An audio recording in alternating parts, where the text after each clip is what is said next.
સંસારી જીવના ભાવ મરણું ટારવા કરુણા કરી સરિતા વહાવી સુધાતણી પ્રભુ વીરતી સંજીવની શોષાતી દેખી શરિતની કરુણાભિના હૃદયે કરી મુનિકુંદ સંજીવની સમય પ્રાભત તણે ભાજન ભરી કુંદ કુંદ રચ્યું શાસ્ત્ર સાથિયા અમૃતે પૂર્યા ગ્રંથાધિરાજ તારામાં ભાવો બ્રહ્માંડના ભર્યા અહો વાણી તારી પ્રશમરષભા વેનિતરતે મુમુક્ષુને પાતે અમૃત રસયંજલિ ભરી ભરી અનાદિની મૂર્છા વિષતણી ત્વરાથી ઉતરતે વિભાવેથી થંભી સ્વરૂપ ભણી દોડે પરિણતિ તું છે નિશ્ચય ગ્રંથ ભંગ સગરા વેહવારના ભેદવા તું પ્રજ્ઞાક્ષિણી જ્ઞાનને ઉદયની સંધિ સહુ છેદવા સાથી સાધકનો તું ભાનુ જગનો સંદેશ મહાવીરનો વિષામો ભવક્લાંતના હૃદયનો તું પંથ મુક્તિ તણો શુણે તને રસ નિબંધ શિથિલ થાય જાણે તને હૃદય જ્ઞાની તણા જણાય તું રૂચતા જગતની રુચિ આરસે સૌ તું રેઝતા શકલ જ્ઞાયક દેવરીજે બનાવો પત્ર કુંદનના રત્નોના અક્ષરો લખી તથાપિ કુંદ સૂત્રોના અંકાએ મૂલ્યના કદી તથાપિ કાનવાણીના અંકાએ મૂલ્યના કદી નમો રિંકાણં નમો શીતાણં નમો આયર્યણં નમો વૈજયણં નમો લોયે શવસાવણં ચત્તારી મંગલમ અરિહંતા મંગલમ સિદ્ધા મંગલમ શાહૌ મંગલમ કેરલી પંતો ધર્મો મંગલમ ચત્તારી લોકોતમાં અરિહંતા લોકોતમાં સિદ્ધા લોકોતમાં શાહો લોકોતમાં કેવલી પંતો ધર્મો લોકોતમાં ચત્તારી શરણ ભોજામી અરિહંતે શરણ ભોજામી સિદ્ધે શરણ ભોજામી શાહો શરણ ભોજામી કેવલી પંતો ધર્મો શરણ ભોજામી ઓમ નમો અરિહંતાણમ. સમયસાર 13મી ગાથા. બોલો જયંતિભાઈ 13મી ગાથા.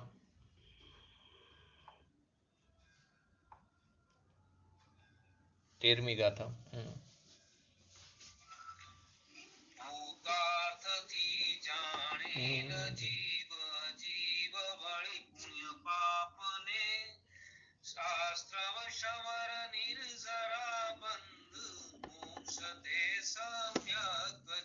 ભૂતાર્થથી જાણેલ જીવ અજીવ વરી પુણ્ય અને પાપતે ને આશ્રવ સંવર નિજરા બંધ અને મોક્ષ તે સમ્યક્ત્વ છે. તેની અંદર આપણે પુણ્ય પાપ સમજાતા એમાં આગળ આપણે આશ્રવની વાત ચાલી રહી હતી. તો કે 9 જે તત્વ છે તેમાં 2 દ્રવ્ય છે, બાકી 7 પર્યાય છે. તે 7 પર્યાય તે જીવની પણ છે અને અજીવની પણ છે. તો એમાં આપણે ભાવ પુણ્ય અને દ્રવ્ય પૂર્ણ સમજ્યા, ભાવ પાપ અને દ્રવ્ય પાપ સમજ્યા. હવે આપણે ભાવ આશ્રવ ને દ્રવ્ય આશ્રવની વાત ચાલી રહી છે. તો કે તેની અંદર આશ્રવ થવા યોગ્ય એ જીવ આશ્રવ, પુણ્ય પાપના ભાવ આશ્રવ થવા યોગ્ય જીવની પર્યાય છે.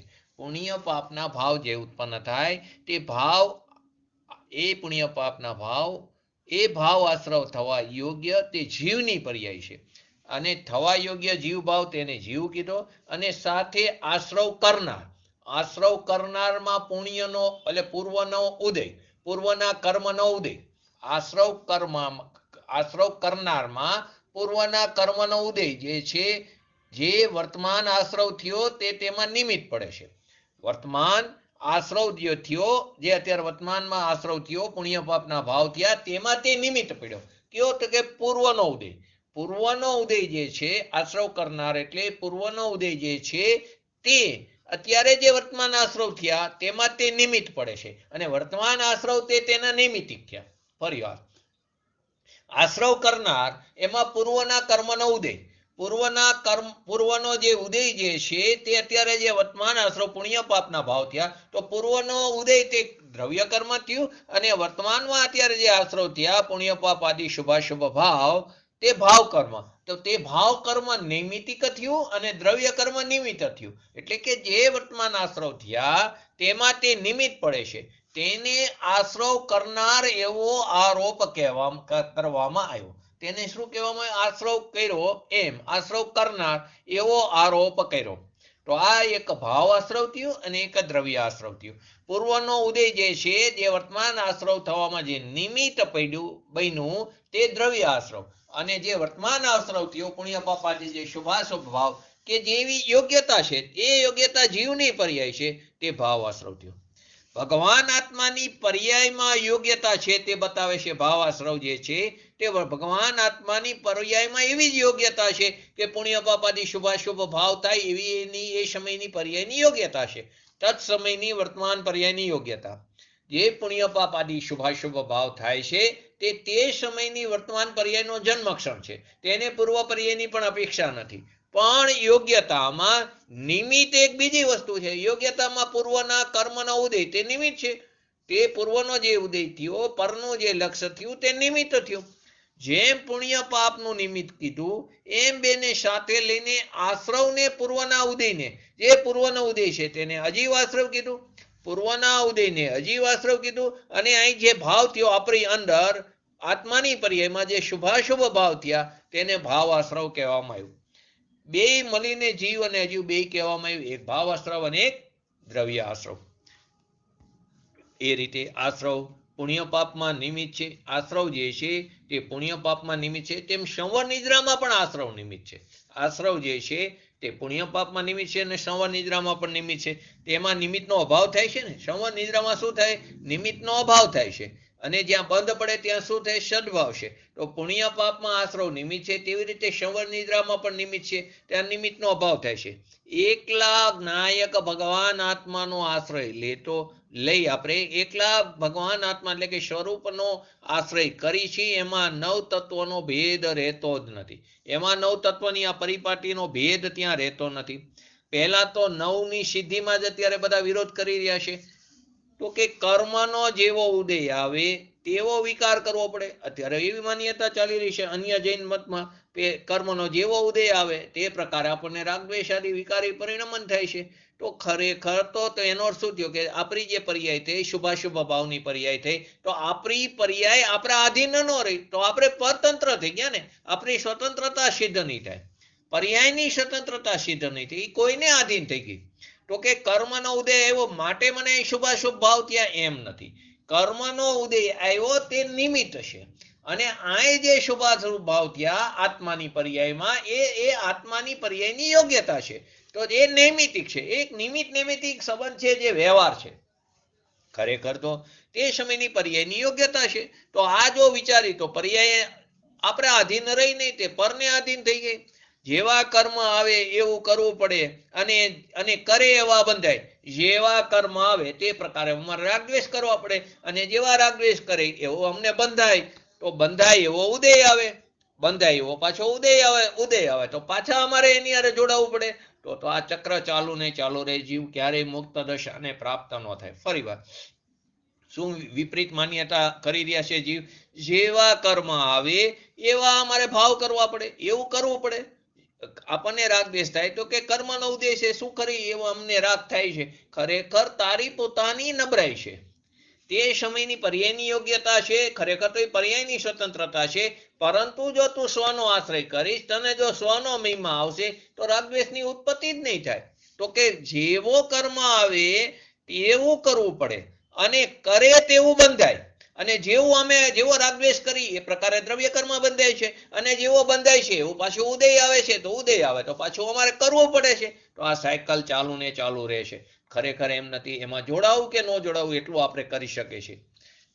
તો કે આપણે દોષ શું કરીશ? કર્મનો કાઢે છે. પોતાનો અપરાધ જે પોતે ભૂલ કરી રહ્યો છે, પોતાનો અપરાધ શું છે? પોતાના સ્વભાવથી તે ચ્યુત થાય છે, એ પોતાનો અપરાધ છે. સ્વનું લક્ષણ નથી કરતો, સ્વનો મહિમા નથી કરતો, સ્વનો આદર નથી કરતો, તે પોતાનો અપરાધ છે. અને નાખી છે કોના ઉપર દોષનો ટોપલો? કર્મ ઉપર નાખી છે. આવી અનીતિ જો જૈન આજ્ઞાને ન માને તો એને આવી અનીતિ જો જૈન આજ્ઞા માને તો આવી અનીતિ એને ક્યારેય સંભવ થતી નથી. તો કે તત્વ નિર્ણય ન કરવામાં કઈ કર્મનો દોષ છે જ નહીં, પણ આપણો પોતાનો દોષ છે. કારણ કે અમારે તો ઘણી તત્વની વાત સાંભળવી છે, પરંતુ શું કરીએ? અંતરાય કર્મનો ઉદય છે. તો કે કર્મનો કોઈ દોષ છે જ નહીં, આપણો પોતાનો જ દોષ છે. આપણે એના માટે સમય નથી કાઢતા. આપણને ઘણો બધો સમય છે, પરંતુ આપણે આ સમયમાં જ કાપ મૂકી છે. કેમ? તો કે નથી સમજાતું. એ નથી સમજાતું એ શલ્યને દૂર કરવા આપણે પ્રયત્ન જ નથી કરતા. તો કે ખરેખર તો આપણો પોતાનો જ દોષ છે. આપણે તે સમજવાનો પ્રયત્ન જ કરતા નથી. અને પોતાનો દોષ કોના ઉપર લગાડી છે? કર્મ આદિ પદ્રવ્ય પર લગાડી દે છે. પરંતુ જો તું જીન આજ્ઞા માનીશ તો આવી અનીતિ તને સંભવ નહીં રહે. પરંતુ શું કરે છે? આપણે પોતે વિષય કસાય રૂપ રહેવું છે, માટે આપણે આવું જૂઠું બોલી છીએ. આપણે આવા વિષય કસાય આદિ એવા રાગદ્વેષ આદિ પરિણામ કરવા છે, માટે આપણે આવું જૂઠું બોલી છીએ. દોષ કોના ઉપર નાખી છે? કે પર ઉપર નાખી છે. તો જીન આજ્ઞા જો માની તો આવી અનીતિ સંભવ થશે નહીં. એમ કરીને બીજું એક એક્ઝામ્પલ પણ આપે છે કે યશો વિજયજી નામના એક શ્વેતાંબરના જે સાધુ થઈ ગયા, એમને એક વાક્ય લખ્યું હતું, જાતિ અંધનો દોષ નહીં આકરો. જે જન્મજાતથી જે અંધ છે એનો દોષ આકરો નથી. જે જાણે નહીં અર્થ,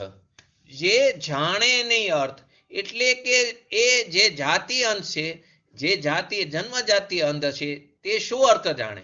પણ મિથ્યા દ્રષ્ટિ છે તેથી આકરો. મિથ્યા દ્રષ્ટિ જીવ છે તેથી આકરો છે. કેમ કે તે અર્થનો અનર્થ કરે છે. ઓલો તો જન્મજાત અંધ છે, તે એનો અર્થ કરી શકતો નથી. પરંતુ જે મિથ્યા દ્રષ્ટિ જીવ છે, તે જે વિપરીત માન્યતા લઈને બેઠો છે, તે અર્થનો અનર્થ કરે છે. એક બીજું વાક્ય પણ આવે છે કે જે આંધળો માણસ છે તે ચાલતો હોય ને કૂવામાં પડે તેમાં કોઈ આશ્ચર્ય નહીં થાય, પરંતુ દેખતો માણસ જો કૂવામાં પડે તો એનાથી મોટું આશ્ચર્ય કયું હોય? તો આપણે આટલું હિત અહિતનો વિવેક કરી છે, છતાં વિપરીત માન્યતામાં પડ્યા રહી છે, તો એનાથી મોટી કમનસીબી શું? તો શું કહે છે? મિથ્યા દ્રષ્ટિ તેથી આકરો. કોનાથી? જન્મજાત અંધથી. કે એ શું કરે છે? અર્થનો અનર્થ કરે છે. કેમ કે એની દ્રષ્ટિ કેવી છે? વિપરીત છે. તેથી તે અર્થનો અનર્થ કરી નાખે છે. અને એટલે પહેલા અંધ કરતા મિથ્યા દ્રષ્ટિ કેવો છે? મોટો અંધ છે.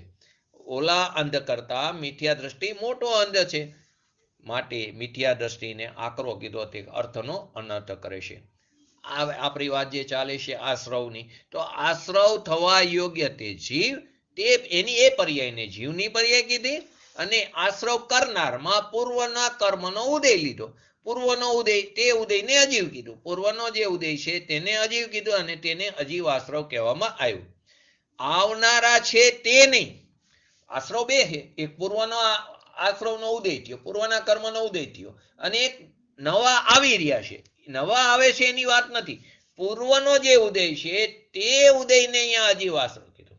ફરી વાર અહીં જે અત્યારે શુભાશુભ ભાવ થયા, એટલે કે થવા યોગ્ય જે ભાવ થયા, એ એની પર્યાયની યોગ્યતા છે. એ એની પર્યાયની જે યોગ્યતા જે છે, તે યોગ્યતા તે જીવ આશ્રવ કીધો. અને તે સમયે જે નિમિત્ત પડ્યું આ નૈમિતિકમાં, તે દ્રવ્ય આશ્રવ થયું. અને તે શું થયું? પૂર્વના કર્મનો ઉદય. તે પૂર્વના કર્મનો ઉદય તે તેમાં નિમિત્ત પડ્યું, અને તેને ત્યાં અજીવ આશ્રવ કીધું. નવા આવનારા છે તેની વાત નથી. પૂર્વ જે બાંધેલા છે, જે અત્યારે ઉદયમાં આવ્યા છે, તેને ત્યાં નિમિત્ત કીધું, અને તેને ત્યાં અજીવ આશ્રવ કહેવામાં આવ્યું. માટે આવવાના છે તે નહીં, નવા આવવાના છે એની કોઈ વાત જ નથી. આ બંને આશ્રવ છે. બંનેનો અર્થ જીવ આશ્રવ છે અને અજીવ આશ્રવ છે. એક ભાવ આશ્રવ અને એક દ્રવ્ય આશ્રવ. એક જીવ આશ્રવ કીધો અને એક અજીવ આશ્રવ કીધો. આપણે આપણી પર્યાયની જે આપણી ભૂલ કરી રહ્યા છીએ, તો આપણા અપરાધની યોગ્યતા આપણા પોતાની અંદર છે. ભૂલ આપણી પોતાની છે, અને દોષ આપણે કર્મ ઉપર નાખી છીએ. તો આપણે આપણી ભૂલને ટાળવું હોય તો આપણે આપણા સ્વભાવનું અવલંબન લઈશું તો ભૂલ ટળશે. આપણે પહેલા તો ભૂલને સ્વીકારવી પડશે. તારી અલ્પજ્ઞતાને તો તું નહીં સ્વીકાર તો તેને દૂર કરવાનો તું પ્રયત્ન પણ નહીં કર, તો તારી પોતાની અલ્પજ્ઞતાને લક્ષ્યમાં લઈને તારા સ્વભાવનો અવલંબન લઈને તારી પર્યાયમાં રહેલા રાગ દ્વેષ આદિની ઉત્પત્તિ ન થાય એવો તું તારા સ્વભાવનો ઉગ્ર અવલંબન લે તો તારી પર્યાયમાં વિતરાગ દશા પ્રાપ્ત થશે. તો રાગ દ્વેષની ઉત્પત્તિ જ નહીં થાય, એને રાગ દ્વેષનો નાશ કર્યો એમ કહેવામાં આવે છે. તો કે આ જે આપણે અપરાધ કરી છે એની યોગ્યતા તો આપણા અંદર જ છે, એને જીવાશ્રવ કીધો. શુભાશુભ પરિણામની લાયકાત, શુભાશુભ પરિણામ જે આપણને થાય છે એની લાયકાત એની યોગ્યતા જે છે એ તો આપણી પર્યાયમાં છે, માટે તો આપણે એને શું કહીએ છીએ? જીવાશ્રવ કહીએ છીએ. અને પૂર્વનો ઉદય છે, ચાહે તે ગમે તેવો ઉદય, પૂર્વનો જે ઉદય છે ગમે તેવો ઉદય હોય એને આપણે દ્રવ્યાશ્રવ કીધું, એને આપણે અજીવાશ્રવ કીધું. એ નૈમિતિક સંબંધ થયો. નિમિત્ત શું થયું? દ્રવ્યાશ્રવ. નૈમિતિક શું થયું? ભાવાશ્રવ થયો. એ નૈમિતિક સંબંધ થયો, એ થયો છે આપણાથી, એ થયો છે સંબંધ આપણાથી, અને નિમિત્ત પડ્યું છે, અને એને નિમિત્ત પડ્યું એટલે કે નૈમિતિક થયું છે આપણાથી, અને એમાં નિમિત્ત પડ્યું કર્મનો ઉદય, એને આપણે અજીવાશ્રવ કીધું. આવનારાને નહીં, એ ખાસ વસ્તુ સમજવાની. હવે આગળ એક આશ્રવનું પૂરું થયું. હવે આવશે નિજરાની વાત, સંવરની વાત આવે. સંવરનો અર્થ અહીંયા શું કર્યું છે પ્રાકૃતિક ભાષામાં? સર્વાય સંવારક, એટલે કે ત્યાં વિકારી થવા યોગ્ય, વિકારી થવા યોગ્ય એટલે કે ભગવાન આત્માની પર્યાયમાં 9 પ્રકાર થયા, અનાદિના રહેલા છે. ભગવાન આત્માની પર્યાય અવસ્થામાં 9 પ્રકાર થઈને તે આત્મા અનાદિનો રહેલો છે. હું જીવ છું, હું અજીવ છું, આ રાગ છે, આ આશ્રવ છે, આ પુણ્ય છે, આ પાપ છે, આ સંવર છે, આ નિદ્રા છે, આ બંધ છે, અને આ મોક્ષ છે.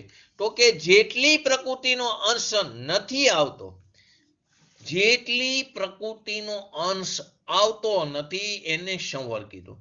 જે આંશિક સહી, અને આંશિક સહી થાય તે નિજરા કીધી. જેટલી પ્રકૃતિનો અંશ આવતો નથી, હોળીનું એક્ઝામ્પલ છે ને, પાઠશાળામાં લેતા હશો હોળીનું એક્ઝામ્પલ. તો એમાં શું થાય છે? હોળીમાં હોલ પડ્યા છે, હોળીમાં હોલ પડ્યા છે, તો બહારનું પાણી આવે છે એને આશરો કીધું. હવે એને હોલને બંધ કરો તો નવું આવતું નથી, તો એ શું થયું? સંવર થયું. જેટલા હોલ બંધ કર્યા એટલું પાણી નથી આવતું, એ શું થયું? સંવર થયું. તો અહીં પણ શું કહે છે? જેટલી પ્રકૃતિ નથી આવતી, એનો અંશ નથી આવતો એટલો સંવર છે. આંશિક ક્ષય થાય તેનું નામ નિજરા કીધી, અને સર્વ અંશ ક્ષય થાય તેને મોક્ષ કહેવામાં આવ્યો. ત્રણેય વસ્તુ સાથે સંવર, નિદ્રા અને મોક્ષ પરિવાર. જેટલી પ્રકૃતિનો અંશ આવતો નથી તેને શું કીધું? સંવર. અંશે એનો ક્ષય થયો, આંશિક ક્ષય થયો તે નિજરા, અને પૂર્ણ ક્ષય થયો તેને મોક્ષ કહેવાય છે. એમ અનાદિનો 9 પર્યાય રૂપ અનુભવાય છે. એ મિથ્યા, એ જે અનાદિનો આપણે અનાદિકાળથી આપણે 9 પર્યાય રૂપે જે અનુભવી રહ્યા છીએ એ મિથ્યા દ્રષ્ટિપણું છે. એમાંથી એક આ ચૈતન્યનો અનુભવ એને જે કરવો જોઈએ, અપૂર્વ કાર્ય કરવું જોઈએ, જે આપણે કર્યું નથી. અનાદિથી આપણે 9 પર્યાય રૂપે અનુભવી રહ્યા છીએ કે જે મિથ્યા દ્રષ્ટિપણું છે, એમાંથી એક ચૈતન્ય ભગવાન આત્માનો આશ્રય કરવાનો છે, જે અનુભવ આપણે કર્યો નથી, અપૂર્વ કાર્ય આપણે કર્યું નથી. એકલા આત્મામાં 9 નો ભેદ નથી પડતો, એકલા આત્મામાં 9 નો ભેદ નથી પડતો. આ સંવર, નિજરા, મોક્ષ આદિ એક આત્મામાં અનેક આત્મામાં થાય છે. એક આત્મામાં આવા 9 નો ભેદ નથી પડતો. એક આત્મામાં જ્ઞાયક ભાવની દ્રષ્ટિ કરવાથી, જ્ઞાયક ભાવનો અવલંબન આશ્રય કરવાથી, સ્વભાવની એકતા થવાથી આવા ભેદ પડતા નથી. આ 9 ભેદ, આવા જે અનેક ભેદ જે પડી રહ્યા છે તે એક આત્માની દ્રષ્ટિ કરવાથી, જ્ઞાયક સ્વભાવની દ્રષ્ટિ કરવાથી, એનું અવલંબન લેવાથી, એની એક સ્વભાવની એકતા થવાથી આવા ભેદ પડતા નથી. પણ અનાદિ કર્મના નિમિત્તના વશે, અનાદિના કર્મના નિમિત્તના લક્ષ્ય, પરના લક્ષ્ય, અનાદિ કર્મના નિમિત્તના લક્ષ્ય પોતાની પર્યાયમાં 9 પ્રકારના ભેદ છે. એ કર્મના નિમિત્તે, કર્મના લક્ષ્ય, પરના લક્ષ્ય, પોતાની જ પર્યાયમાં 9 પ્રકારના ભેદ છે. એ ભેદને બરાબર જાણવા, જે ભેદ છે, ભેદનું અસ્તિત્વ છે એને બરાબર જાણવા, જાણીને તેની રુચિ છોડવાની હોય છે.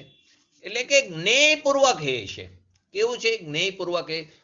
9 ભેદને જાણવા, જાણશો તો જ એની રુચિ છૂટશે. જાણીને એની રુચિ છોડીને એકલા જ્ઞાયક સ્વભાવની દ્રષ્ટિ કરવી તેનું નામ ભૂતાર્થ નહીંથી આત્મા જાણ્યો સમ્યક દર્શન થયું એમ કહેવામાં આવે છે. આ જે નવ તત્વ છે, નવ જે ભેદ છે પોતાની પર્યાયમાં જે નવ ભેદ છે, નવ પ્રકારના એ ભેદને બરાબર જાણવા જોઈએ. જાણીને એને છોડીને એકલા પોતાના જ્ઞાયક સ્વભાવની દ્રષ્ટિ કરવી તેનું નામ ભૂતાર્થ નથી. એની એકલી જ્ઞાયક સ્વભાવની દ્રષ્ટિ કરવી, પરંતુ નવને જાણીને તેને છોડીને એની રુચિ છોડીને પોતાના સ્વભાવની દ્રષ્ટિ કરવી, એનું અવલંબન લેવું, તેનું નામ ભૂતાર્થ નહીંથી આત્મા જાણ્યો અને તેને સમ્યક દર્શન, નિશ્ચય સમ્યક દર્શન કહેવામાં આવ્યું. વિકારી થવા યોગ્ય અશુભ ભાવ. જે વિકારી થવા યોગ્ય અશુભ ભાવ એટલે કે એની અંદર અશુભની અંદર અશુભ ભાવની જે પાપની વાત છે. પાપ પોતાની પર્યાયમાં છે, પોતાથી વિકાર થવા યોગ્ય થાય છે. વિકાર પોતાને કારણે પોતાથી થાય છે, પોતાના સષ્ટકારકોને કારણે એ પર્યાયની એવી યોગ્યતા છે માટે તે થાય છે. અને વિકારનું નિમિત્ત એમાં પણ પૂર્વનો ઉદય છે, તેને ભાવ પાપ કહેવામાં આવ્યું. એને વિકારનું નિમિત્ત પૂર્વનો ઉદય તેને પણ ભાવ પાપ કહેવામાં આવ્યું. એ છે અજીવ પાપ. જે પૂર્વનો ઉદય જે છે તેને પણ ભાવ પાપ કહેવામાં જે આવી રહ્યું છે એ અજીવ પાપ. અહીંયા ભાવ પાપ થયું એ ક્યાં પોતાની પર્યાયમાં ઉત્પન્ન થયેલો અશુભ ભાવ તે ભાવ પાપ, અને પૂર્વના કર્મનો ઉદય તે દ્રવ્ય પાપ છે. તો એ પણ કેવું, તો કે એ દ્રવ્ય પાપ જે છે તે પણ અજીવ પાપ જે છે તે પણ ભલે તે નિમિત્ત જે છે પૂર્વના કર્મનો ઉદય તેને પણ અહીંયા ભાવ પાપ કહેવામાં આવ્યું છે. ઉદયને અજીવ પાપ કહેવામાં આવ્યું અને અહીં પોતાની પર્યાયમાં જે થયું તેને શું કહેવામાં આવ્યું? ભાવ પાપ કહેવામાં આવ્યું. તો આટલા જે નવ ભેદ પડે છે, નવ ભેદની ઓળખાણ કરાવી, પછી નવ ભેદમાંથી એકલો ભગવાન આત્મા એક નાયક જે પોતાનું સ્વરૂપ છે એને દ્રષ્ટિમાં લીધું, એને સમ્યક દર્શન, એને અનુભૂતિ, એને આત્માનુભૂતિ કહેવામાં આવી. બહારમાં આપણને કેટલો બધો રસ છે, બહારની રુચિ કેટલી છે, એમાં ગમે એટલી તકલીફ હોય તો આપણે એટલી બધી રુચિ છે એ તકલીફને આપણે દૂર કરવાનો પ્રયત્ન કરીશું. તો અહીં પણ પોતાની પર્યાયમાં આ જે નવ ભેદ છે તે નવ ભેદને ઓળખીને એની રુચિ છોડીને પોતાના સ્વભાવને આશ્રય કરીને અવલંબન કરીને અભેદ આત્માની અનુભૂતિ કરવી એ જ આ મનુષ્ય ભાવનું કર્તવ્ય છે. તો આ જે ભંગ ઉત્પન્ન થાય છે, આ ભંગ ભેદ ઉત્પન્ન થયા તેને યથાર્થ જાણપણું કરીને, એને યથાર્થ રીતે જાણપણું કરીને તેની રુચિ છોડીને એકલો જે જીવ સ્વભાવ છે એના ઉપર દ્રષ્ટિ કરવાથી સમ્યક દર્શનની ઉત્પત્તિ થાય છે. એનું નામ ધર્મ અને તેને મોક્ષનું પરંપરા કારણ કહેવામાં આવ્યું. તેને મોક્ષનું કારણ કહેવામાં આવે છે. અહીંયા ભાવ અહીં થયો, એમાં જૂના કર્મનું નિમિત્ત પડ્યું. અહીંયા ભાવ અહીં થયો, પુણ્ય પાપાદી શુભાશુભ ભાવ ભાવાશ્રવ અહીં થયો, તેમાં પૂર્વના કર્મનો ઉદય તે નિમિત્ત પડ્યું. એ નિમિત્તને અજીવ આશ્રવ કહેવામાં આવ્યું. આશ્રવ અધિકારમાં સિદ્ધાંત પ્રવેશિકા જે કોઈ તમે વાંચતા હોય તેની અંદર છે, એ સિદ્ધાંત પ્રવેશિકાની અંદર પણ છે. અને અહીં આપણે આશ્રવ અધિકારમાં, આશ્રવ અધિકારમાં પૂર્વના ઉદયને પણ આશ્રવ કીધું. પૂર્વનો જે કર્મ, પૂર્વે બાંધેલા જે કર્મ છે તેના ઉદયને પણ શું કીધું? આશ્રવ કીધું. નવા આવે છે એને પણ આશ્રવ કીધું. અને ભાવ જે થયો શુભાશુભ ભાવ તેને પણ આશ્રવ કીધું. ત્રણ પ્રકાર પડ્યા આશ્રવના. એક થયો પૂર્વે બાંધેલા કર્મનો જે ઉદય છે જેને આપણે દ્રવ્ય આશ્રવ કીધું તે થયું. નવા આવનારો જે છે તેને પણ આશ્રવ કીધું. અને અહીંયા જે શુભાશુભ ભાવ થયા તેને શું કીધું? ભાવ આશ્રવ. તો ત્રણ પ્રકાર જૈન સિદ્ધાંત પ્રવેશિકામાં પણ બતાવ્યા છે અને આશ્રવ અધિકારમાં પણ બતાવ્યા છે. તો પોતાની વર્તમાન પર્યાયમાં શુભ અશુભ રૂપી આશ્રવ ભાવ થવા લાયક છે તો કરે છે, જે થવા લાયક છે એવી યોગ્યતા છે તો કરે છે, તો તેને ત્યાં જીવ આશ્રવ કહેવામાં આવ્યું. અને તેમાં પૂર્વના કર્મનો ઉદય જે નિમિત્ત છે, ફરીવાર એટલે લઉં છું કે એક ત્રણ આશ્રવ છે. એક પૂર્વના કર્મનો ઉદય જે છે તે દ્રવ્ય આશ્રવ જે નિમિત્ત પડે છે, અને જે અહીં શુભાશુભ ભાવ થયા તે ભાવ આશ્રવ જેને આપણે નૈમિતિક કહીશું, અને નવા આવનારો આશ્રવ તે પણ એક પ્રકારનો આશ્રવ છે. તો ત્રણ આશ્રવ બતાવ્યા છે. તો પૂર્વનો આશ્રવ, પૂર્વના કર્મનો ઉદય જે છે જેને આપણે દ્રવ્ય આશ્રવ કીધું તે નિમિત્ત કીધું. નવા આવનારા આશ્રવની વાત નથી. અને અહીંયા જે શુભાશુભ ભાવ થયા તેને ભાવ આશ્રવ કે જેને જીવ આશ્રવ કહેવામાં આવ્યો. એક પુણ્ય પાપ આદિ ભાવની આપણને તો એકને પુણ્ય પાપ આદિ ભાવની સિદ્ધિ નથી. એક ભગવાન આત્માને લક્ષમાં લો તો પુણ્ય પાપ આદિ ભાવની સિદ્ધિ નથી થતી. એક સામાન્ય સ્વભાવમાં આવી રીતે કોઈ પણ આવા ભેદ જોવા મળતા નથી. તે તો અભેદપણું છે. તો વિશેષ ભેદ તો નિમિત્તને આધીનથી નિમિત્તના લક્ષ્ય પરના લક્ષ્ય પોતાની પર્યાયમાં આ પ્રકારના 7 પ્રકાર જે પડ્યા છે ભાવ અને દ્રવ્યની અપેક્ષાએ, બાકીના 7 પર્યાયના જે ભેદ પડે છે એક જીવ અને એક અજીવના, તે આપણે સમજી રહ્યા છીએ.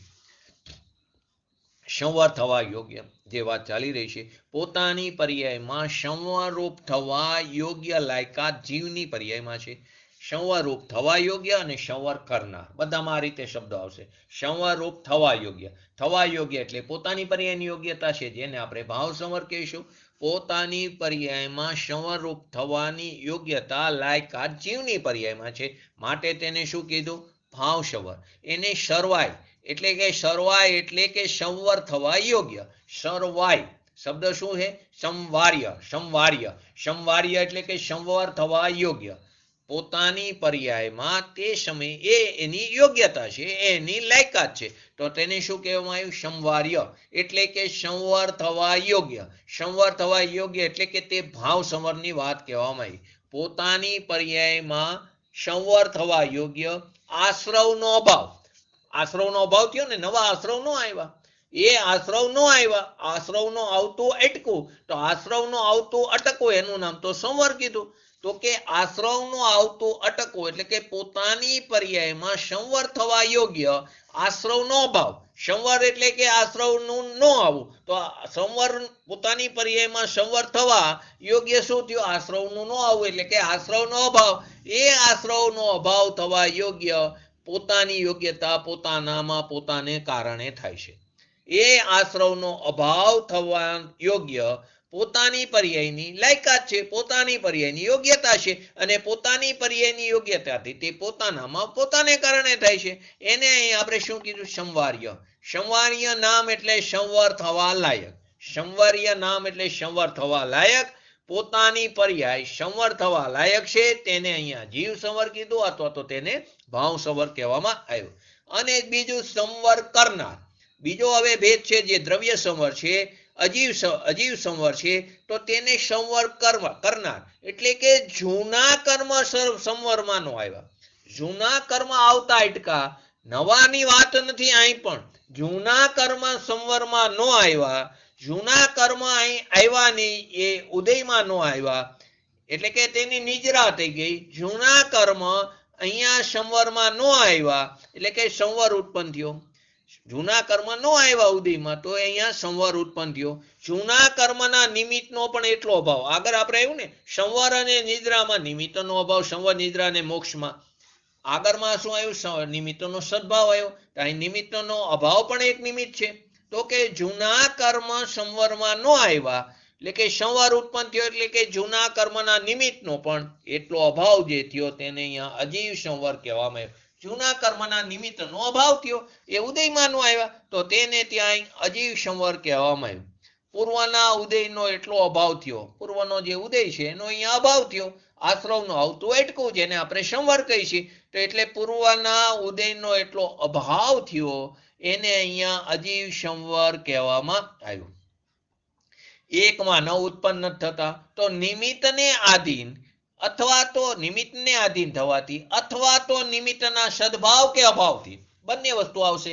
નિમિત્તનો કાં તો સદભાવ હોય કે નિમિત્તના અભાવથી એમાં આવા 7 તત્વની ઉત્પત્તિ થાય છે. એકમાંથી ન ઉત્પન્ન નથી થતા, એકમાંથી ન ઉત્પન્ન થતા, તો નિમિત્તને આધીન થવાની અથવા તો નિમિત્તનો સદભાવ કે નિમિત્તનો અભાવ, એમાં 7 પર્યાયની 7 તત્વની ઉત્પત્તિ થાય છે. તે પર્યાય નહીંથી જાણવા લાયક છે, અને સ્વભાવ દ્રષ્ટિથી તે છોડવા લાયક છે.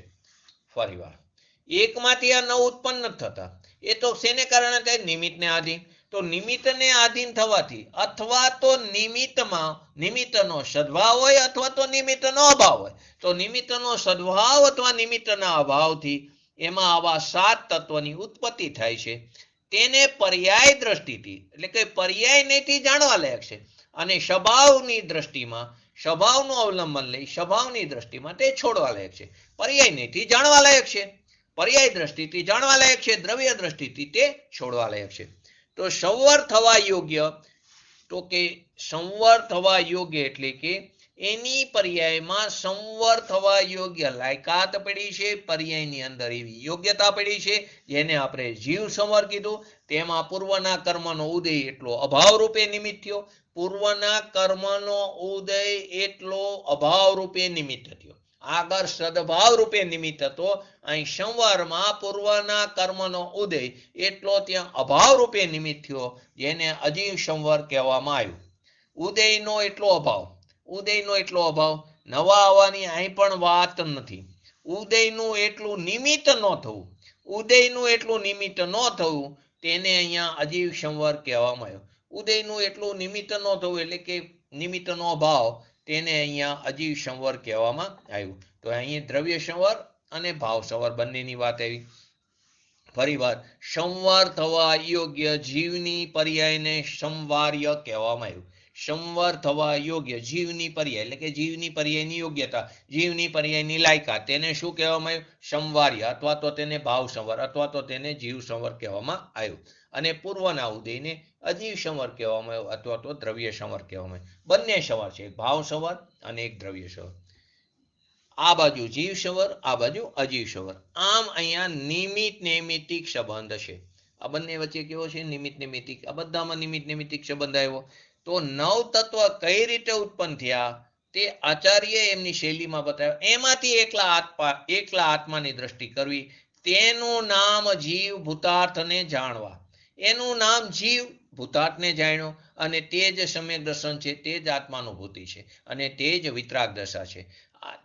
નવ તત્વ કઈ રીતે ઉત્પન્ન થયા તે બતાવ્યા, પર નિમિત્તને આધીન થઈને, નિમિત્તનો સદભાવ કે નિમિત્તના અભાવમાં ઉત્પન્ન થયા. તે જે નવ તત્વ, નવ પર્યાય, ખરેખર જીવ તત્વ અને જીવની પર્યાય, અજીવ તત્વ અને અજીવની પર્યાય એ પણ છે.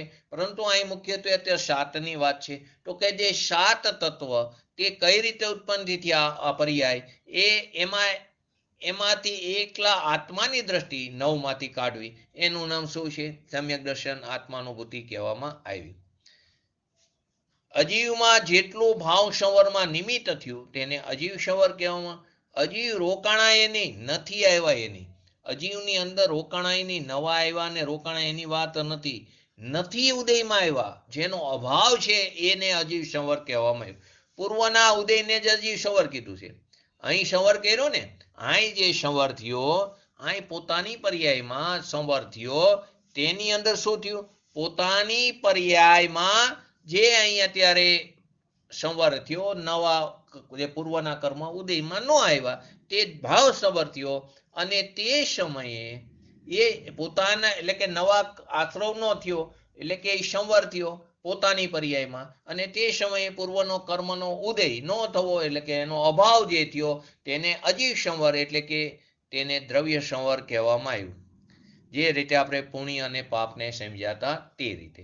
હવે નિજરા, અહીં ખાલી નિમિત્ત નૈમિત્તિક સંબંધ બતાવ્યો છે.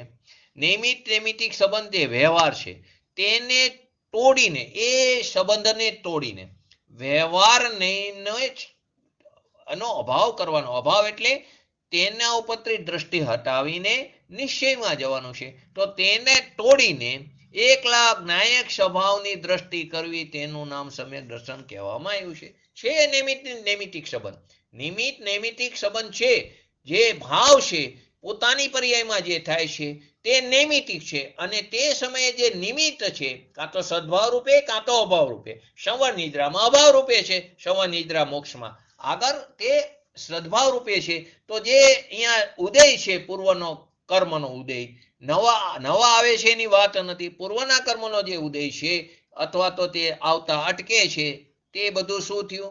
તે બધું દ્રવ્ય સંવર, દ્રવ્ય થયું. તે દ્રવ્યની પર્યાયથી એટલે કે અજીવની પર્યાયથી તેને નિમિત્ત કહેવામાં આવ્યું. આવો નિમિત્ત નૈમિત્તિક જે સંબંધ છે તેને ત્યાં વ્યવહાર કહેવામાં આવ્યો છે. અને તેને તોડીને એકલા જ્ઞાયક સ્વભાવની દ્રષ્ટિ કરવી, તેનું નામ આત્માનુભૂતિ, તેનું નામ વિતરાગ દશા કહેવામાં આવ્યું. આગળ નિજરા. નિજરવા યોગ્ય.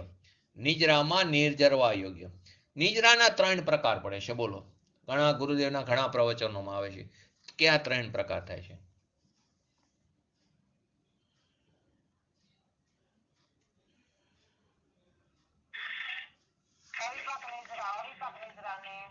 નહીં.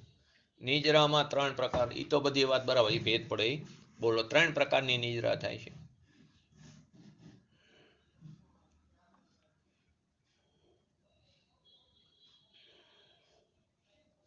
એક અશુદ્ધતાનો નાશ અથવા તો શુદ્ધિની વૃદ્ધિ. શુદ્ધિની વૃદ્ધિ, શુદ્ધિની ઉત્પત્તિ, શુદ્ધિની વૃદ્ધિ અને શુદ્ધિની પૂર્ણતા. તો શુદ્ધિની વૃદ્ધિ એટલે કે અશુદ્ધતાનો નાશ, તેનું નામ નિજરા કીધું. તો કે જીવની પર્યાય શુદ્ધ થવા યોગ્ય એટલે નિજરવા યોગ્ય. યોગ્ય આવ્યો તે ભાવની વાત આવશે. થવા યોગ્ય, તો જીવની પર્યાય શુદ્ધ થવા યોગ્ય એટલે કે નિજરા થવા યોગ્ય જે છે તેને નિજરા કહેવામાં આવી. નિજરા થવા યોગ્ય એટલે સ્વતંત્રપણું બતાવે છે. પોતાની પર્યાયમાં પોતાની યોગ્યતાથી, પોતાની પર્યાયમાં તે સમયની વર્તમાન પર્યાયની યોગ્યતાથી નિજરા થવા યોગ્ય થાય છે. જે નિજરા થવા યોગ્ય છે તે નિજરા થાય છે, તો ત્યાં સ્વતંત્રપણું સિદ્ધ થયું. જે પર્યાય પોતાની પર્યાયમાં પોતાની યોગ્યતાથી નિજરા થવા યોગ્ય થાય છે, જે થવા યોગ્ય થાય છે તે સ્વતંત્રપણું બતાવ્યું. કે જે થવા યોગ્ય નિજરા થાય છે તે પોતાની યોગ્યતાથી થાય છે, તેમાં તેને કોઈની સહાયની જરૂર નથી પડતી. ભલે ત્યાં નિમિત્તનો અભાવ જે છે, નિમિત્તનો ત્યાં અભાવ બતાવ્યો છે. કાર્ય થાય છે તો નિમિત્તની હાજરી છે, પણ અહીંયા અભાવ રૂપે હાજરી છે. તેને અહીં જે પોતાની યોગ્યતાથી જે નિજરા થવા યોગ્ય જે થાય છે તેને ત્યાં જીવ નિજરા કહેવામાં આવી, અથવા તો તેને ભાવ નિજરા કહેવામાં આવી. શુદ્ધિની વૃદ્ધિ અથવા તો અશુદ્ધતાનો નાશ, અને તેનું નામ નિજરા થવા યોગ્ય જીવની પર્યાયમાં લાયકાત કો કે યોગ્યતા કો, તે છે તેને જીવ નિજરા કીધું. અને નિજરા કરનાર, નિજરા થવા યોગ્ય, નિજરવા યોગ્ય તે ભાવની વાત આવી, તે જીવ નિજરાની વાત આવી. અને નિજરા કરનાર, તો નિજરા કરનાર તે કર્મનો જે ઉદય છે તે નિજરી ગયો. જે કર્મનો ઉદય છે તે નિજરી ગયો, ખરી ગયો. નિજરી ગયો એટલે ખરી ગયો. કર્મનો ઉદય જે છે એની અંદર આ બે ભેદ આવે, સવિપાક ને અવિપાક. એની અંદર બે ભેદ આવે, એક અર્થ વગરની નિજરા અને એક અર્થ સહિતની નિજરા. એટલે એનો આપણે બે ભેદ સમજી છીએ, સવિપાક ને અવિપાક. કે જે અજ્ઞાની જીવ છે આપણને પણ કર્મો કરી રહ્યા છે, આપણે અજ્ઞાની જીવ છે આપણને પણ કર્મો કરી રહ્યા છે, એ પણ નિજરા, પણ એ અર્થ વગરની નિજરા છે. અને જ્ઞાનીને જે નિજરા છે તે અર્થ સહિતની છે નિજરા. કે તેને જે નિજરા કરે છે તે પોતે પોતાના સ્વભાવના અવલંબને જે શુદ્ધિની ઉત્પત્તિ કરી, એને જે વિતરાગ દશા પ્રાપ્ત કરી, તે એની અર્થ સહિતની નિજરા. આપણે તો કર્મની સ્થિતિ પૂરી થઈ તો ખરી ગયા, એને પણ નિજરા કહેવામાં આવી, પરંતુ તે અર્થ વગરની નિજરા. તો નિજરા કરનાર એટલે કે કર્મનો ઉદય છે તે નિજરી ગયો. તે નિજરી ગયો તો એને નિમિત્ત પડ્યું.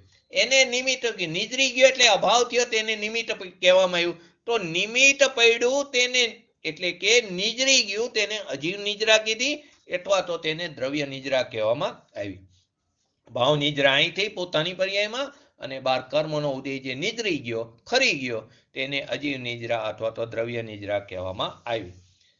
પોતાનામાં આશ્રવ થવા યોગ્ય, પુણ્ય થવા યોગ્ય, સંવર થવા યોગ્ય, નિજરા થવા યોગ્ય પર્યાયનું લક્ષ કરે તો પણ તે ભેદ દ્રષ્ટિ છે.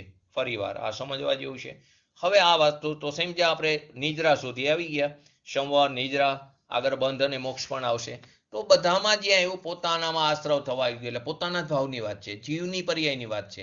જ્યાં ભાવ, આશ્રવ, ભાવ, નિજરા, ભાવ, સંવરની વાત છે. પોતાનામાં આશ્રવ થવા યોગ્ય, પોતાનામાં પુણ્ય થવા યોગ્ય, પોતાનામાં સંવર થવા યોગ્ય, પોતાનામાં નિજરા થવા યોગ્ય, એમાં પણ પર્યાયનું લક્ષ્ય કર્યું તો પણ તે બે દ્રષ્ટિ છે.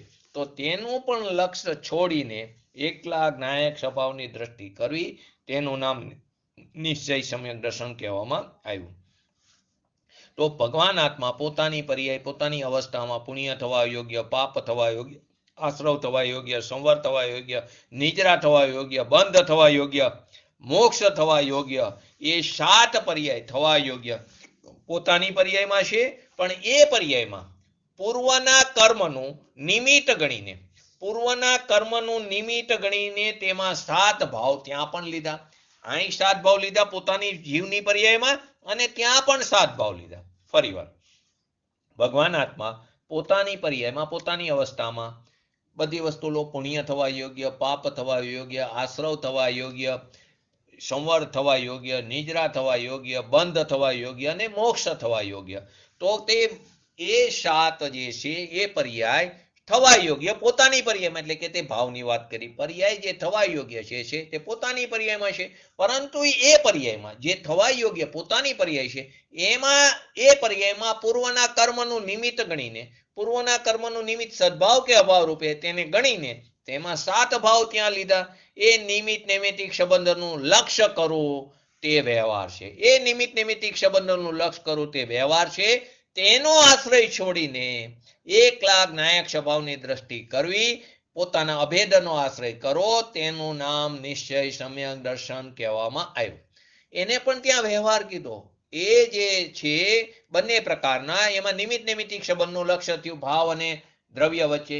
ભાવ જે છે તે નૈમિત્તિક થયું અને દ્રવ્ય છે તે નિમિત્ત થયું. તે નિમિત્ત નૈમિત્તિક સંબંધનું લક્ષ્ય કરવું તે વ્યવહાર છે. એને છોડીને, એટલે કે તેનો આશ્રય છોડીને એક પોતાના જ્ઞાયક સ્વરૂપનો આશ્રય કરવો, એનું અવલંબન લેવું, તેનું નામ નિશ્ચય સમ્યક દર્શન કહેવામાં આવ્યું. તો કે આગળ આપણે ગાથામાં આવી ગયું, ભૂદતેણા ભીગદા. ભૂદતેણા ભીગદા એટલે કે ભેદ જાણવા માટે છે, આદરવા માટે નહીં. ભેદનું અસ્તિત્વ ભેદની રીતે છે, પરંતુ તે આદરવા લાયક નથી, તે જાણવા લાયક છે. અને 12મી ગાથામાં શું કીધું? એ જાણવો પ્રયોજવાન છે.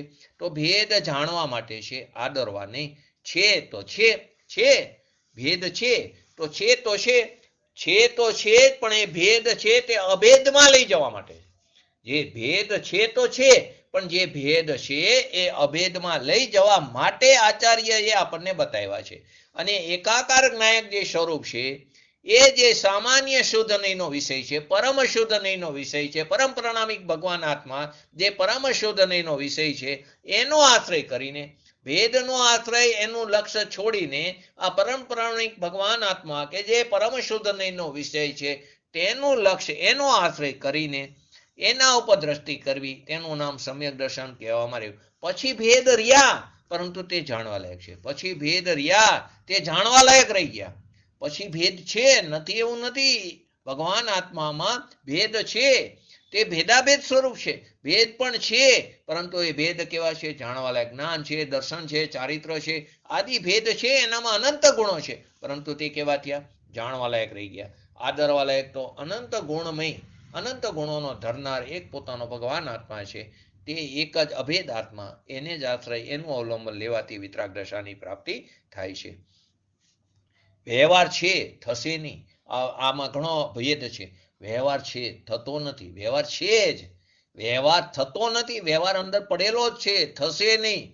વ્યવહાર એને કહે છે કે ભેદનું લક્ષ્ય છોડીને નિશ્ચયની દ્રષ્ટિ થઈ ત્યારે જેટલા ભેદ રહ્યા તેનું જ્ઞાન કરવું, તેનું નામ વ્યવહાર કહેવાય. એટલે નિશ્ચય પૂર્વકનો વ્યવહાર. પહેલા વ્યવહાર નથી, વ્યવહારાભાસ છે. એટલે શું કે વ્યવહાર છે, વ્યવહાર થશે નહીં.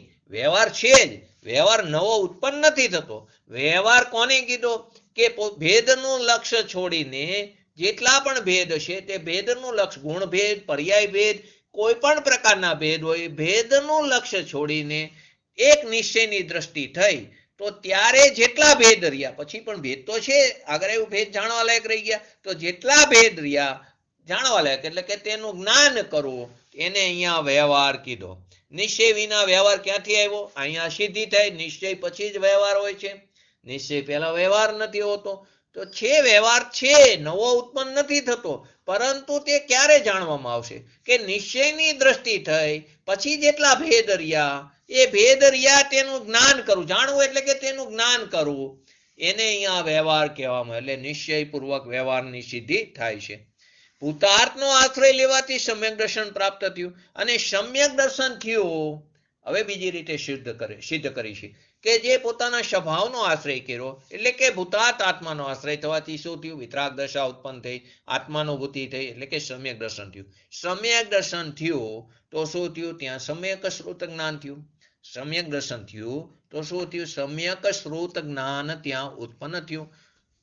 એટલે કે શું કે શુદ્ધ જે દ્રવ્ય સ્વભાવ છે એ એકરૂપ સ્વભાવનું લક્ષ્ય કર્યું તો દ્રષ્ટિ કરી તો સમ્યક દર્શન થયું. સમ્યક દર્શન થયું તો સાથે ભાવશ્રુત જ્ઞાન થયું. સમ્યક દર્શન થયું તો જે સમ્યક શ્રુત જ્ઞાન કહો કે ત્યાં ભાવશ્રુત જ્ઞાન થયું, બે એક જ વસ્તુ છે. તો ભાવશ્રુત જ્ઞાન થયું તો એના બે ભેદ પડ્યા. ભાવશ્રુત જ્ઞાન થયું તો કેવી રીતે ભાવશ્રુત જ્ઞાન થયું? તો કે ભૂતાત્નો આશ્રય લેવાથી સમ્યક દર્શન થયું તો સમ્યક દર્શન થયું તો ત્યાં સમ્યક શ્રુત જ્ઞાન થયું કે જે ભાવશ્રુત જ્ઞાન કહે છે એ ભાવશ્રુત જ્ઞાન થયું તેના બે ભેદ પડ્યા. શ્રુત વિકલ્પા નયા. શું આવ્યો શબ્દ? શ્રુત વિકલ્પા નયા. એટલે કે એક નિશ્ચય અને વ્યવહાર બે ભેદ પડ્યા. ક્યારે બે ભેદ પડ્યા? આ જ વસ્તુ નિશ્ચયપૂર્વક વ્યવહારની સિદ્ધિ કરે. ક્યારે બે ભેદ પડ્યા? ભૂતાત આત્માનો આશ્રય લેવાથી સમ્યક દર્શન થયું. સમ્યક દર્શન થવાથી સમ્યક શ્રુત જ્ઞાન થયું એટલે કે ભાવશ્રુત જ્ઞાન થયું તો અહીંયા બે ભેદ પડ્યા. એટલે કે શ્રુત વિકલ્પાનયા એટલે એક નિશ્ચય અને એક વ્યવહાર.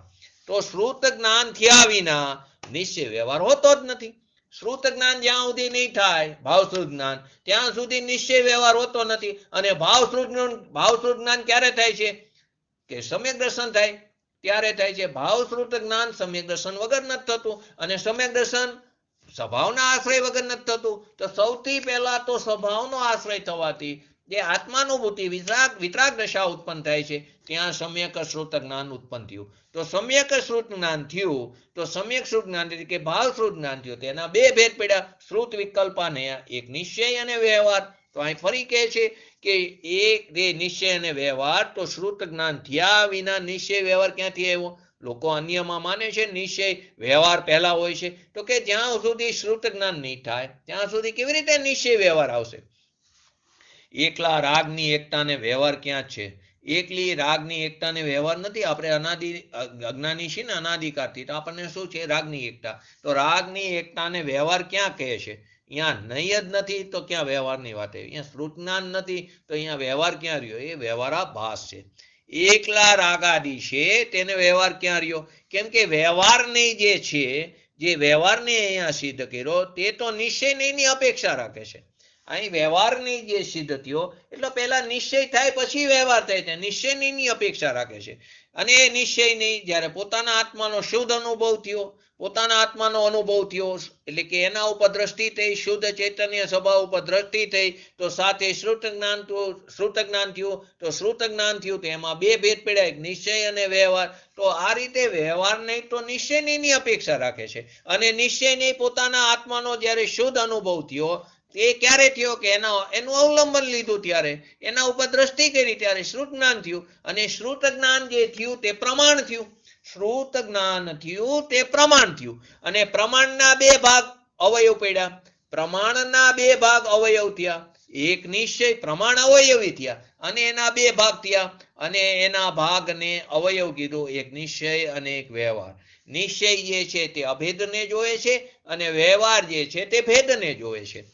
એને ભેદને જાણે છે. પણ નિશ્ચય થયો હોય તો વ્યવહાર જણાણો. નિશ્ચય થયો હોય તો એને જે ભેદ પડ્યા છે તે તેના જ્ઞાનમાં જણાણા, એને એનું જ્ઞાન કર્યું. તો માટે શું કીધું? નિશ્ચય અભેદને જોવે છે અને વ્યવહાર છે તે ભેદને જાણે. પણ ક્યારે? નિશ્ચય થયો હોય તો તેને વ્યવહાર જણાય છે. પણ નિશ્ચય વિના વ્યવહાર શેનું? નિશ્ચય વિના વ્યવહાર કોનો? વ્યવહાર તો આંધ્રો કહેવામાં આવે. વ્યવહારને આંધ્રો કીધો. વ્યવહાર આંધ્રો છે. નહીં વિના વ્યવહાર ક્યાં? ત્યાં નહીં જ નથી ઉત્પન્ન થયા ત્યાં વ્યવહાર ક્યાં? નહીં તો શ્રુત જ્ઞાનનો અંશ છે. નહીં જે છે તે સમ્યક શ્રુત જ્ઞાનનો અંશ છે. અને સમ્યક શ્રુત જ્ઞાન ક્યારે ઉત્પન્ન થાય? કે સ્વભાવ ઉપર દ્રષ્ટિ કરી એનું અવલંબન લીધું તો શ્રુત જ્ઞાન ઉત્પન્ન થાય છે. તો એ નહીં છે શ્રુત જ્ઞાનનો અંશ છે. માટે અજ્ઞાનીને નહીં હોતા નથી. નહીં કોને હોય છે? જ્ઞાનીને. સાધક દશામાં જો એ પણ વિચિત્ર, અજ્ઞાનીને પણ નહીં નથી, કેવરીને પણ નહીં નથી. નહીં કોને છે? ચોથા ગુણસ્થાનથી 12મા ગુણસ્થાન વચ્ચે નહીં હોય છે. સાધક દશામાં, છદ્મસ દશામાં નહીં હોય છે. અજ્ઞાનીને પણ નહીં નથી, કેવરીને પણ નહીં નથી. તો કે એટલે કે નિર્વિકલ્પ દશામાં નહીં નથી. એટલે કે સાધક દશામાં પણ જ્યાં તે બહાર સ્વભાવની બહાર રહે છે. એટલે ખાસ કરીને ચોથા, પાંચમા, છઠ્ઠા ગુણસ્થાનની વાત છે. સાતમામાંથી તો તે શુદ્ધ ઉપયોગ હોય છે. ત્યાં બુદ્ધિપૂર્વકનો રાગ નથી હોતો, 10મા ગુણસ્થાન સુધી કસાય હોય છે. તો મુખ્યત્વે 4થા, 5મા અને 6ઠાની વાત બતાવી છે. તો કે ત્યાં તેને સ્વભાવથી જ્યારે બહાર આવે છે ત્યારે નહીં હોય છે. સ્વભાવમાં તો નહીં, જ્યારે નિર્વિકલ્પ દશા હોય છે તે તો નહીં આતીત છે, ત્યાં તો નહીં નથી, પક્ષાંતિક્રાંત છે. તો કે નહીં ક્યાં છે? તો કે નહીં નિશ્ચય થયા પછી એને નહીં લાગુ પડે છે. નિશ્ચયપૂર્વક વ્યવહાર છે. વ્યવહારને તો આંધ્રો કીધો છે. નહીં વિના વ્યવહાર નથી. પ્રમાણ વિના વ્યવહાર કેવો? પ્રમાણ જ નથી થયું, શ્રુત જ્ઞાન નથી, સમ્યક શ્રુત જ્ઞાન નથી. જેને પ્રમાણ કીધું ને પ્રમાણના બે ભેદ પડ્યા, જેને એના બે અવયવ છે, પ્રમાણને અવયવી કીધું. તો એ પ્રમાણ વિના વ્યવહાર કેવો? અને સમ્યક દર્શન વિના વ્યવહાર કેનો? સમ્યક દર્શન વગર વ્યવહાર નથી.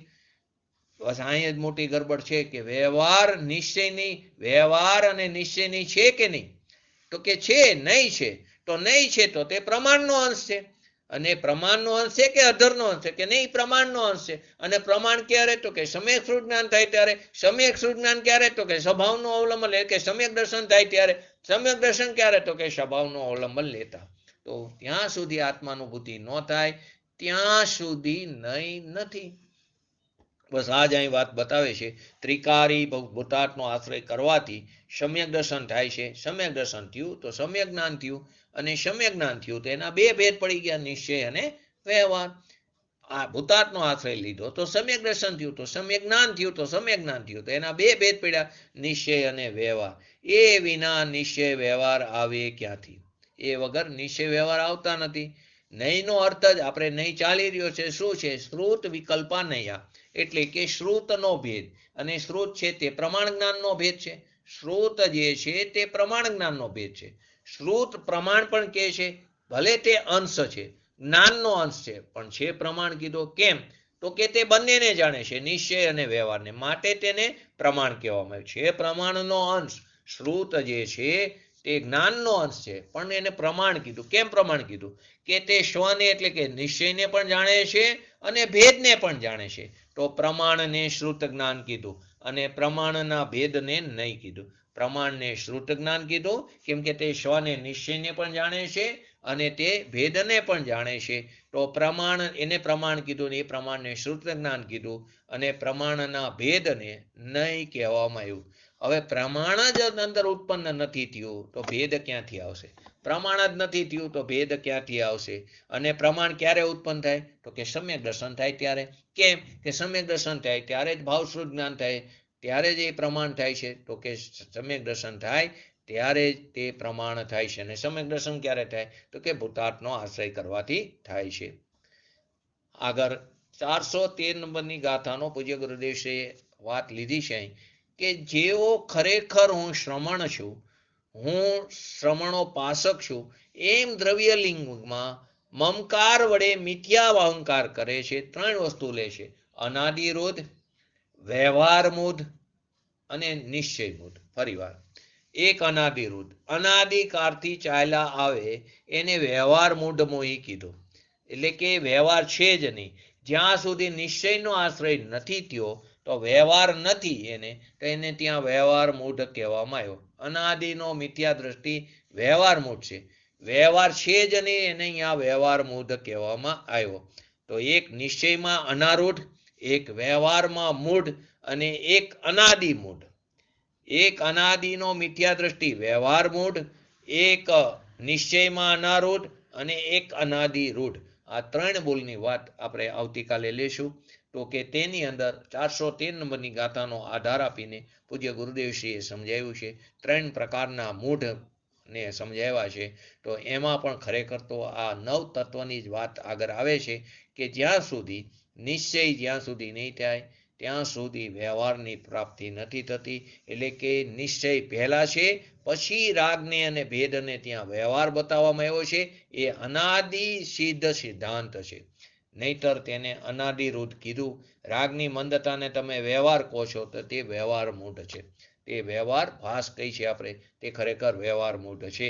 ખરેખર તો વ્યવહાર ક્યારે છે? નિશ્ચય. પછી પહેલા નિશ્ચયની પ્રાપ્તિ થાય અને પછી ત્યાં વ્યવહાર હોય છે, તેને ત્યાં વ્યવહાર કહેવામાં આવ્યો છે. એમ કરીને જે સમજાવે છે વ્યવહાર મૂઢને, તે પણ આપણી ગાથા ચાલતી ગાથાને એને અનુલક્ષીને એટલે કે નિશ્ચયની પહેલે કહે પીછે લે વ્યવહાર ભાષાક્રમ જાને નહીં જૈન માર્ગ કો સાર। निश्चय नहीं पहले के पीछे ले व्यवहार भाषाक्रम जाने नहीं जैन मार्ग का सार। એ જૈન માર્ગને ભાષા કહે છે એમ નથી, એમ છે જ નહીં એ વાતને પણ 72 નંબરના શ્લોકની અનુલક્ષીને સમજાવે છે।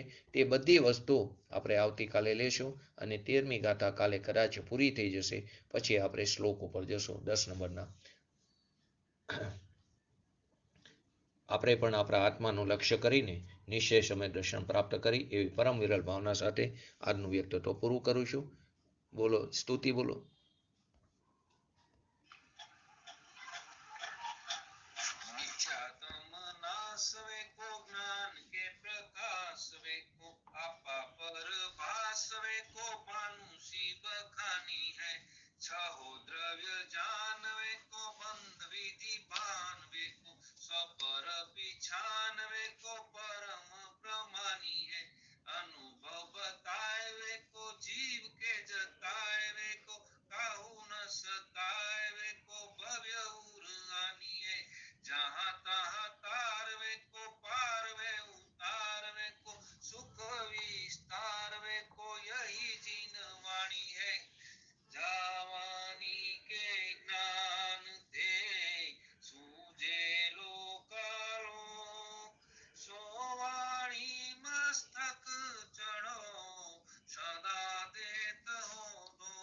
नमो रिंग टाणंग नमो सिद्धाणंग नमो ऐरणंग नमो वैजनंग नमो लोयेशव श्रावणं चत्तारि मंगलम अर्यंता मंगलम सिद्धा मंगलम साहु मंगलम केवली पंतो धर्मो मंगलम चत्तारि लोकोत्तम अर्यंता लोकोत्तम सिद्धा लोकोत्तम साहु लोकोत्तम केवली पंतो धर्मो लोकोत्तम चत्तारि शरण भोजामि अर्यंते शरण भोजामि सिद्धे शरण भोजामि साहु शरण भोजामि केवली पंतो धर्मो शरण भोजामि।